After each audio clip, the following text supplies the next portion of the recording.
Consider yourself lucky if you found this video. This is going to be the most efficient and effective and concise cutting guide you will ever watch in your entire life and give you the actual actionable advice that helps people lose body fat. It's about to get real serious, so I'm gonna put glasses on for this one, boys. Number one is a calorie deficit. Obviously, everyone throws this term around, but what does it actually mean? This means eating less calories than your body actually burns in a single day. So an easy and simple trick you can do if you do not want to hire a coach to find your calorie deficit will be to grab your body weight, times it by 14, then shave about 300 to 500 off of that. If you want to go on an aggressive cut, which I do not recommend, you can do 500 calories, but I would start with 300. Step two is going to be 1 gram of protein per pound of body weight or your goal weight. Obviously, for 300 pounds, do not eat 300 grams of protein a day. That's highly unrealistic. But if your goal weight is 210 pounds or 250 pounds, you can go ahead and eat that many grams of protein. And that step is crucial for not only building muscle, but maintaining satiated and full and not eating other calories. Number three is starting with simple meals you can cook in batches. This means your Greek yogurt bowls, your egg white omelets, your ground beef and sweet potato, the easy meals you can make that'll hit your macro goals, you can cook in batches and continue to produce time and time again. And the last one is slow cardio. Now, slow cardio is the only way, or your zone 2 or zone 1 cardio is the only way to burn off body fat without eating away at your muscle and getting into a catabolic state. This means if you are constantly sprinting or doing high intensity cardio, you are burning away at your muscle mass.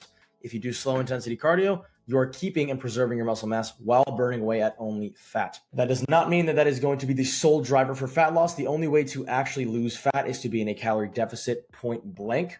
But if you do slow cardio, you'll preserve your muscle mass and end up looking like the photo on the right of me, which is an aesthetic physique that's lean and muscular, which is what we all want. So to sum it up, you're starting with your body weight times 14, minusing 300 to get into a calorie deficit every single day, tracking your food. You are going to eat 1 gram of protein per pound of body weight or your goal weight that you have set for yourself every single day. You can cook in batches and meals that you can reproduce that are easy to make, that are high in protein. If you want help with that, you can go to my Instagram. I have plenty of videos on that. Next is slow cardio, getting you into a deficit without making you hungry or getting yourself into a catabolic state, burning that muscle mass. Now I have one more bonus one. But this bonus one is just a simple acronym I use, which is LCHV. Low calories, high volume. Very simple terminology to use for something that you want to eat on a cut. Low calories meaning something like, for an example, I can use a cucumber. Pause. Cucumber, low in calories, high in volume. It's about 35 calories, but it's pretty long. Again, pause. Whoa. But it's a great acronym that I use and it's super easy to remember. LCHV. Let's move on to step two, accountability. This is my gym bro right here, Gio. We are, going on literally, I want to say 15 years of friendship now. I have trained with him ever since day one of my journey. That's me on the right. This is his physique at probably one of his worst times. Believe it or not, that is him natural, that vascular, and that fucking jacked.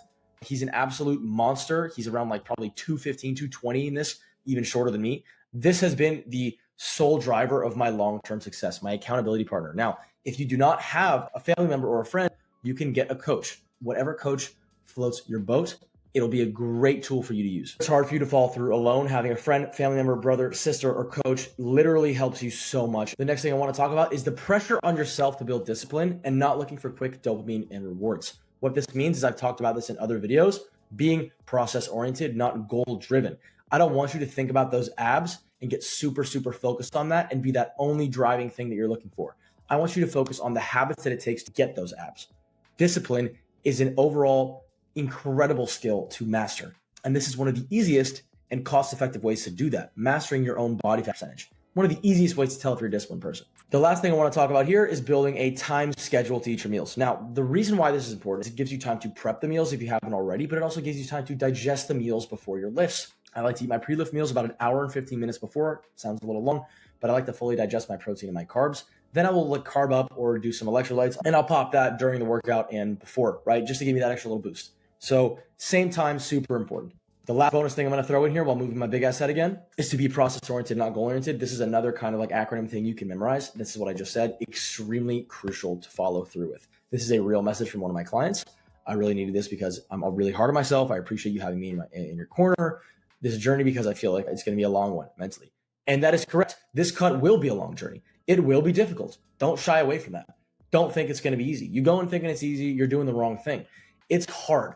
But once you get to the body fat that you want to be at, you can maintain it with ease because you built the habits to do so. But to get there is a grind. Nothing in life worth having is not a grind. My business, my clients, their success, my success in my life has all been through hardship. Pressure makes diamonds. Anything worth having in your life, think about it. Has it ever been easy to achieve? whether it's the good grade, the college, the car, the beautiful girlfriend. It's difficult. Life is difficult. Understand that applies to this as well. But to just go over it really quickly, it's hard to follow through alone. Have someone to be accountable with, whether it's a friend, family member, or fucking coach. Build that pressure to build that discipline, right? Put pressure on yourself. You will thrive under the pressure. And building a time schedule to eat your meals, extremely important to understand those things for accountability. Promise this video is almost over. Like I said, I packed it in and it's concise. Watch this video over again if you have to digest those steps before. Number 3, muscle prevention training. This is probably the most important step. As you can see, my goofy ass in the top right corner.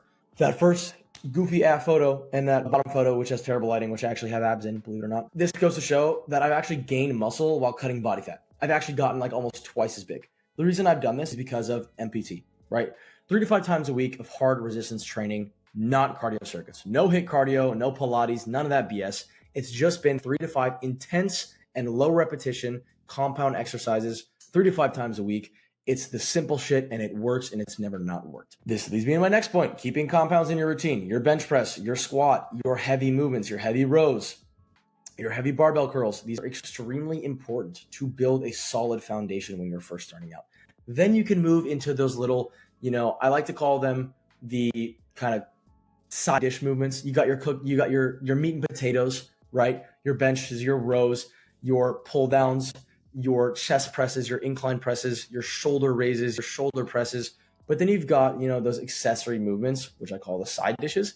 It's cool to go into those, but do not heavily emphasize them when you're first starting. You don't need to pick apart your physique yet. You haven't even built the foundation. And adding cardio once your diet and training are dialed in only. This is so crucial. If you can't lose body fat without doing excessive amounts of cardio, you are not cutting correctly. You are not eating and managing your calories correctly. You need to first master this, and then you can move on to adding that low intensity, steady state cardio, 20 minutes after your exercise, 20 minutes of walking on incline, whatever it's going to be. But at first, please do not rely on cardio to cut body fat. It is not only not sustainable, but it is not fucking fun. Take it from a guy who's been 7% body fat playing basketball, who's been 9% body fat in the photo in the previous slide, who's literally been 20% body fat. At all the different body fats, cardio sucks ass. So stop relying on it. And the last thing I want to talk about here while I move my big ass head once more is overdoing the cardio and underdoing the weight training. When you're cutting, right, your body is not meant to preserve all of this muscle mass. Your body works in 2 ways: putting on fat and saving that fat as energy to survive, or losing that fat and losing it to be faster and more efficient. Your body doesn't know what a bodybuilding stage is. Your body does not know what a beach body is. Your body knows survival, right? Think about thousands of years ago what your body would do to survive. It would pack on extra fat in order to maintain your bulk throughout the winter. And your body would cut body fat in order to run faster, jump higher, and be more efficient with the energy that you spend, right? So when you're doing this weight cut, your body only knows 2 ways. It either goes up or either goes down. And you're not going to change it as a natural athlete. So what you need to do is focus heavily on preserving the muscle when you're cutting. That is what makes you aesthetic, okay? You're either going to be skinny fat, too bulky, or bounce back and forth in the spectrum if you do not focus on MPT, muscle prevention training. I would rather have you doing less in the gym, but more intense than you doing 6 days a week of junk volume in order to preserve that muscle mass. So this guide is actually directed basically towards someone who has muscle and a little bit of fat and wants to burn that belly. This can work for beginners, right? But I don't even recommend that very, very early beginners hop on a cut, right? I actually have my coaching process, which if you haven't seen my other YouTube videos, right? Go to my channel, watch that one. That video breaks down how, from a beginner's perspective, you can not only put on muscle and lose fat at the same time, but how you can maximize your newbie gains as well. Now, when you're just starting out, I recommend eating at maintenance or above to build a great foundation for your then sculpting or cutting phase after. But if you are not new to the gym and you're in this situation, right, which I was in on the left and which I was in the previous photos I've shown you, then this will work for you. If you go through the 3 things I just talked about, you go through the calorie deficit, timing meals, cooking meals, and batches. You go through the accountability system that you have built through your friends and your family and your coach, preferably did you have one. During this cut, you'll notice you preserve more muscle mass and lose more body fat as your basal metabolic rate goes up, right? So that's who this is directed towards. If you know anyone that struggles with these 3 things or wants to know how to cut body fat, tell them to watch this video and watch it maybe 2 times over. You might even want to watch this 2 times over to really digest what I've been saying, because you've either been looking at my shiny ass head, the reflection in my glasses, or the fact that I talk so fucking fast because I drank a lot of caffeine. But I'm not done. The bonus is actually the mindset, because I've talked about this briefly, but this is probably the number one thing that helped me go from that left photo to the right photo. And you bet your ass I'm going to make my face bigger for this one. It will not be easy. Say that 3 times in your head. It will not be easy. It won't. In order for you to see your abs, to see those fish gills, those veins that you want to see so badly, it will have to take a level of discipline that you have not seen before. It will have to take a level of effort that you have not given before, because it's a result that you have not attained before. Understand this now, and the journey will be so much easier. Be excited about the process. Go into it saying, let's see what I can do.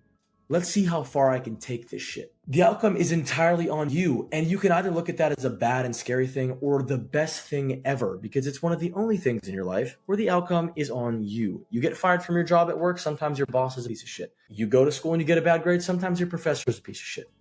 But in the gym, and when it comes to cutting body fat, unless you have severe hyperthyroidism or some other alien genetic advancement, it is all on you. Your body fat, your level of muscle mass, the way your body looks, it is all on you. That's the beauty of this. It's a direct reflection of who you are and what you can achieve. Understand that. No one else is responsible. No one else. I don't care if you go out with friends. I don't care if you hang around dumbasses or put bad food in your house. It is nobody's fault but yours if you cannot cut body fat. Cutting is hard, and I've made about 30 videos on this. Cutting is hard, but hating your body is so much harder in the long run. And I'll tell you right now, something many people will not have the balls to tell you. You'll never cut body fat and you'll never look the way you want until you hate the body you're in more than you hate the steps that it takes to change. I'll say that one more time.